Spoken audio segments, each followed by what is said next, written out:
অবস্থা মুসলমান, তুমি তোমার ইমানের পরিচয় আজও দিতে জানো না, তুই মুসলিম তা তুমি প্রমাণ দিতে জানো না।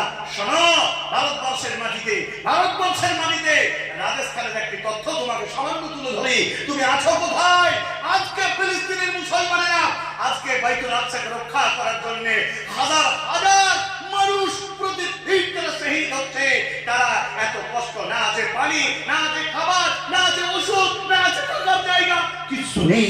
আজকে তুমি কত সুন্দর ঘরের ভিতরে এসি, এয়ার কন্ডিশন রুম, কত সুন্দর ছাপড়ার তলে তিন বেলা নয় যতবার ইচ্ছা ততবার খেতে পারো, যত লিটার পানি তোমার প্রয়োজন তুমি পান করতে পারছো, তোমার চিন্তা নেই। এক একজন গাজায় মুসলমানরা আজকে তাদেরকে 24 আওয়ার্সে 1 লিটার করে তাদেরকে শুধু জল দেওয়া হচ্ছে। এই 1 লিটার জল তুমি খাবে না, টয়লেট করবে না, গোসল করবে না, ওযু করবে, যা কিছু করবে মাত্র 1 লিটার জল। সুবহানাল্লাহ।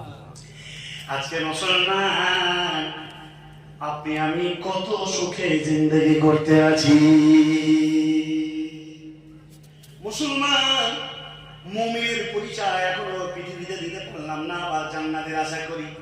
মুসলমান এখনো তুমি তোমার নিজের গাড়ি রাখতে পারো নাই, 5 ওয়াক্ত নামাজ আদায় করতে পারো নাই, তুমি তোমার বিবিকে পর্দা পুশিদার মধ্যে রাখতে পারো নাই, ঈদের উপরে প্যান্ট পরিধান করতে পারো না, সত্য কথা বলতে পারো না, আমানতকে তুমি রক্ষা করতে পারো না, ওয়াদাকে তুমি রক্ষা করতে পারো না। এবার তুমি নিজেকে দাবি করো আমার নাম আব্দুর রহমান, আমি মুসলমান। এটা কথা ঠিক না বেটি? কথা উত্তর দেন না ভাই, ঠিক না বেটি?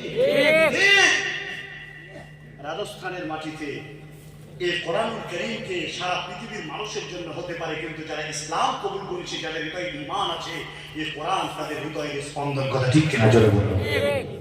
কোরআনুল কারীম আর তুমি কেউ বলে এই কালিয়াচকের মাটিতে কোনো ব্যক্তি যদি কোনো সন্ত্রাস, কোনো ক্রিমিনাল এসে যদি বলে যে কোরআন এখানে রাখতে দেব না, কালিয়াচক সমগ্র মুসলিম মিল্লাত কোনদিন সেটা মেনে নেবে? আজকে আমরা হানাফি, দেওবন্দি, আমরা বেরেলি, আরো কিছু হতে পারি, কিন্তু আমরা প্রত্যেকে কোরআনকে ভালোবাসি। কথা ঠিক কিনা? এই অঞ্চলে অনেক নবী প্রেমিক আছে, এই অঞ্চলে অনেক কোরআন প্রেমিক আছে, এই অঞ্চলে মসজিদের ভালোবাসা, মাদ্রাসার ভালোবাসা দেওয়ার লোক আছে না নাই? আজও আছে। জেনে রাখবেন 2007 সালে একটি ঘটনা ঘটেছে।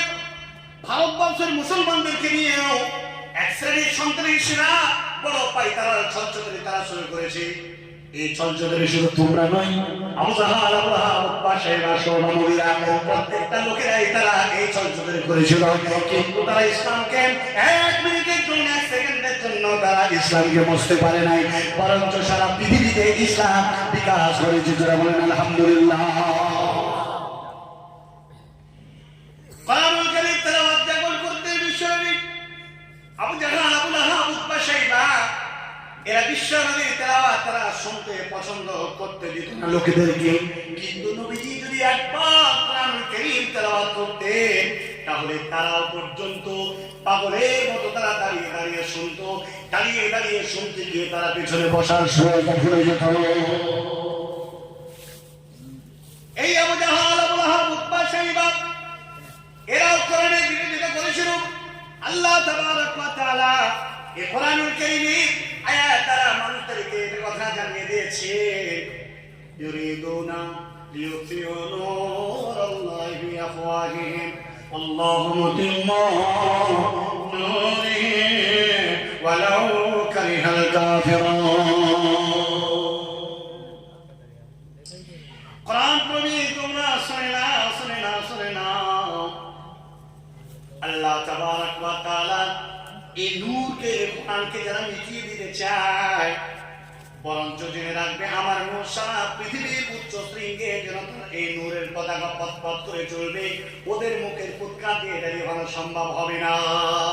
কাফেরেরা, আবু জাহাল, আবু লাহাব, উতবা, শাইবা এরা কি কোরআন মুখের ফুৎকার দিয়ে এই নূরকে নিভাতে পেরেছে? জোরে বলেন, পেরেছে? না, পারে নাই। রাজস্থানের মাটিতে কোরআন তেলাওয়াত করতেছিলেন, একটা ঘরে সীমাবদ্ধ কিছু শ্রোতা নিয়ে বসে আছেন। এমন সময় কোরআনুল কারীম তেলাওয়াত করছে, শ্রোতারা শুনতে আছে। বাজরে মারে বেটি রে যেমন আজকের আলোচনা আপনারা আমার কাছে তন্ময় চিত্তে আমার দিকে তাকিয়ে শুনছেন, কেমন করে কোরআন কারীম